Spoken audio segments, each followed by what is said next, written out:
শহরের রাজপথে তখন বিজয়ের গান বাজছে, কিন্তু ৬৫ বছর বয়সী মমতাজ বেগম নিজের জীর্ণ শাড়ির আঁচলটা শক্ত করে ভরলেন। তার কাছে ১৬ই ডিসেম্বর মানে শুধু বিজয় নয়, মানে এক অদ্ভুত মিশ্র অনুভূতি, আলোর নিচে জমে থাকা গাঢ় ছায়া।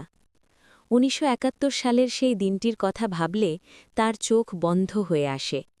চারদিকে তখন শুধু গুলির শব্দ আর মানুষের দৌড়াদৌড়ি। হঠাৎ তার বাড়ির পেছনের আমবাগানটায় সব থেমে গেল। মুসাফিররা চলে যাচ্ছে। মমতাজ দরজার আড়াল থেকে দেখলেন তার ছোট ভাই ১৭ বছরের হাশেম একটি ছেঁড়া মানচিত্র হাতে নিয়ে দাঁড়িয়ে আছে। হাশেম হাসছিল।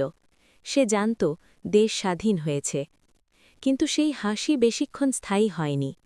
মুক্তিবাহিনীর একটি দল যখন হাশেমকে জড়িয়ে ধরে উল্লাস করছে, ঠিক তখনই শেষবারের মতো একটি শত্রুপক্ষীয় বুলেট এসে হাশেমের বুক ভেদ করে গেল।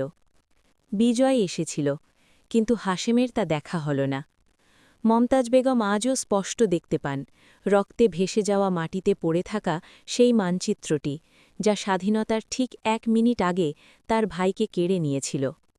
তিনি চোখ খুললে দেখেন আজকের তরুণরা আনন্দে ফেটে পড়ছে, হাতে তাদের বিজয়ের প্রতীক।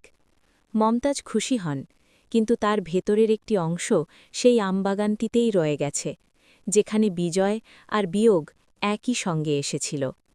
তার কাছে তাই ১৬ই ডিসেম্বর মানে হাসি এবং কান্নার নীরব সহাবস্থান। এটি সেই দিন যেদিন দেশ পেল মুক্তি আর তিনি হারালেন তার ভাই।